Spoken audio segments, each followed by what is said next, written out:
Hello and welcome back to the Tiberium Armory series. This is Game Master Karakin, and today we're going to be talking about the ion cannon. The ion cannons in Command & Conquer are some of the most influential pieces of technology in the entirety of the canon, evolving from simple anti-ballistic missile weapons into WMDs in their own right. The story of the ion cannon is inextricably linked to the heart of GDI, their origins, and the origins of Reagan's flagship project, codenamed Star Wars. Initially conceived, the Star Wars project, also codenamed the Strategic Defense Initiative, was designed to defend against the Soviet Union's terrible nuclear arsenal using high-powered laser systems based on Earth and in the vastness of near-Earth orbit. At the time, in the early 80s, the technology to produce such a project was decades into the future. So, in our world, it, as far as we know, never got off the ground. In the Tiberium universe, however, there was one major difference that would lead to the funding for the project to be fulfilled by the G7 and later G8 countries, the Brotherhood of Nod. Already, in the 80s, Nod was a rising force under the veil of the Cold War, waiting for the right time to strike. The presence of Nod changed the dynamic of the Cold War for the powers that would become the GDI. Ever since the death of Stalin, the last real threat of someone actually forcing World War III was largely dead. But all across Eastern Europe, countries in the Soviet bloc were secretly being taken over by a cabal of Illuminati-like criminals of Nod, whose ideology was even more extreme and volatile than the Soviet Union's own. The threat of nuclear war seemed to be on an ever higher profile across the world. The free nations under the aegis of the Americans worked tirelessly to counter the rising threat. The early ion cannons were nothing like what they would become in the Third Tiberium War, and were indeed initially for the destruction of ICBMs. But by the time that the International Space Station was put into orbit, ahead of our schedule in 1995, the first Gen 0 satellites were in orbit.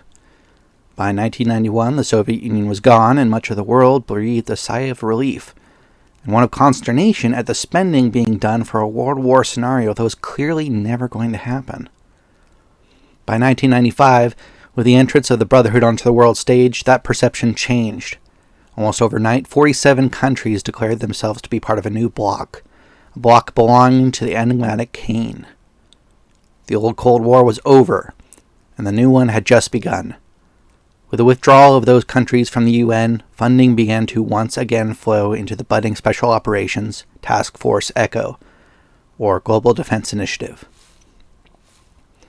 This began to escalate as news crossed to televisions of everyone in the world, as Tiberium spread, and former Soviet missiles were moved from previous housings to strategic parts of the new bloc.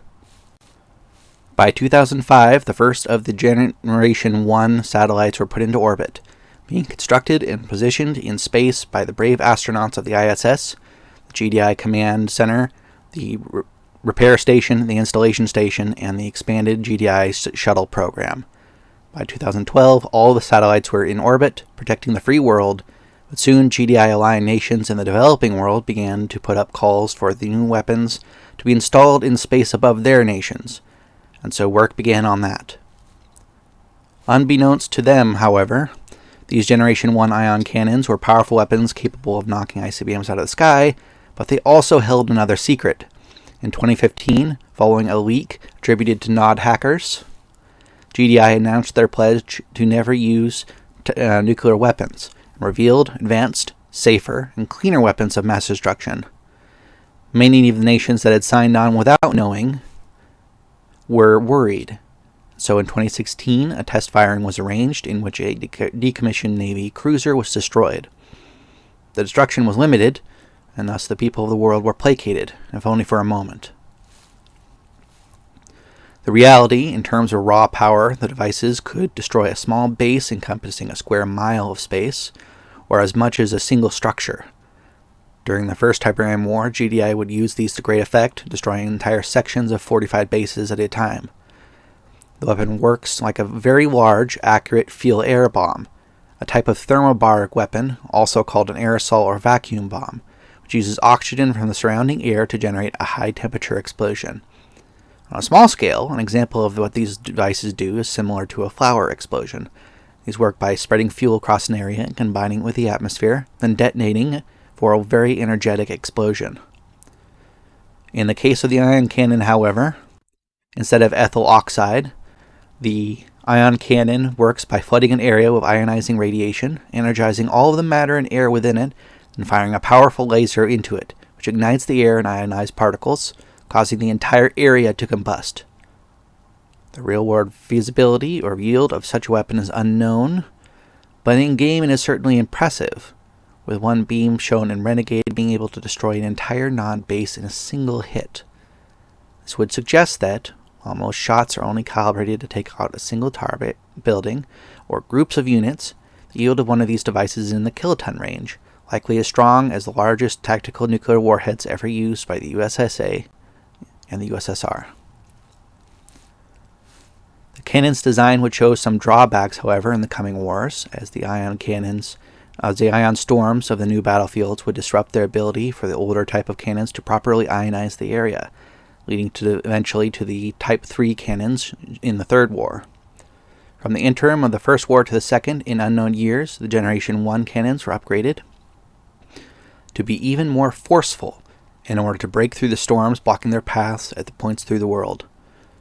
These cannons were likely hit harder than their predecessors, but not by a substantial amount, as their general design remained the same, anywhere from dozens of tons of force to the kilotons range. That number would, however, jump quite a bit on the Generation 3 cannons, which were a massive upgrade on the design. These needle-like satellites were more than a kilometer long and weighing in around 100,000 tons, as much as a Gerald R. Ford aircraft carrier. Semi-automatic and powered by a small onboard fusion reactor, each one of these, at least 25 Gen 3 cannons, cost over $100 billion to make individually and $2.5 trillion for all 25. Each one likely took over 10 years to build, with a portion of its mass being shot into orbit via space gun, a process that was developed during the Super HARP project trials that continued in secret after the ending of the project. The rest were likely brought up using Orca VTOLs that are similar to the Kodiak, a OCV, or Orca Command Vehicle, designed. This new vehicle, designated a Orca Orbital Logistics Vehicle, or a OLV, which is similar to the Orca Carryall, just much larger and capable of low Earth orbit. These new versions of the weapons adopted new techniques to achieve much greater effect. The new process was adopted to cut through many of the world's red zone atmospheres, beginning with an array of lasers that fire in a circular pattern, ionizing the air in the area, which is followed up by a massive laser strike, which ignites the air and detonates it. This laser strike itself is powerful enough to drill into the ground and hit objects in a bunker, such as when it ignited the liquid Tiberium bomb underneath the Temple Prime, which was deep underneath the ground. The resulting explosion from these cannons can reach deep into the megaton radius of blast yields, capable of destroying entire bases, or as seen with the liquid bomb, an entire city-sized area at full power. War indicates that the Tiberium bomb needed a large blast, larger than the standard nuclear warheads, to be touched off, which indicates the power of what the laser must be. It is stated that Kane could not find anything that could deliver enough energy, which means the blast yield of the cannon would likely be greater than the GDI or Soviet-era ICBM or tactical nuclear missiles, suggesting that the yield of the cannon is above 25 megatons, as the largest bomb available to either side, excluding Tsar Bomba, was the B-41 bomb with a yield of over 25 megatons. The blast of the tip bomb was 2 gigatons of force, covering much of the world in Tiberium and greatly accelerating the expansion of the Tiberium infection across the world. As an aside, in real life, if a bomb of that size were detonated, it's likely that it would kill every living thing on the planet. So it is my speculation, and I might do a video about this at some point, that this possibility was known to Kane, and so he used the bunker as a sort of shaping box for the explosion, causing much of the force to be released into space rather than destroying the planet. Essentially, it was an enormous shape-charge detonation. The laser portion of the weapon was so powerful even in space that it destroyed much of the invaders' fleet as it entered the atmosphere, scattering them across the world and preventing them from landing in their true, overwhelming numbers. The destructive capacity of the ion cannon Generation 3 is only equaled, or perhaps surpassed, by the capacity of the Rift Generator, which uses arcane technology primarily to generate and then restrain a black hole that it generates on the face of the planet. Nothing, even the nuclear weapons available to Nod, are quite as devastating or unique as that of the ion cannon and the Rift Generator. At the end here, I want to point out something that I didn't know when I was doing research for this, but the ion cannon development project was led by a talented Dr. Wong Hu Chan.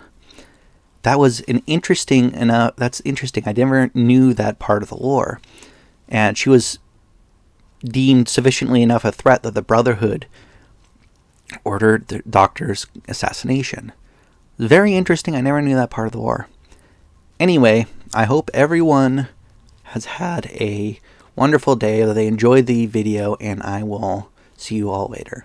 I previously, when I released the State of the World, First Table War Economy and Project Cost/Impact video, I intended to keep releasing more videos in a more regular schedule, but then I caught COVID, and then I caught a terrible cold, and then I was finishing up with my finals at school, so now hopefully we'll be able to work on a more consistent schedule.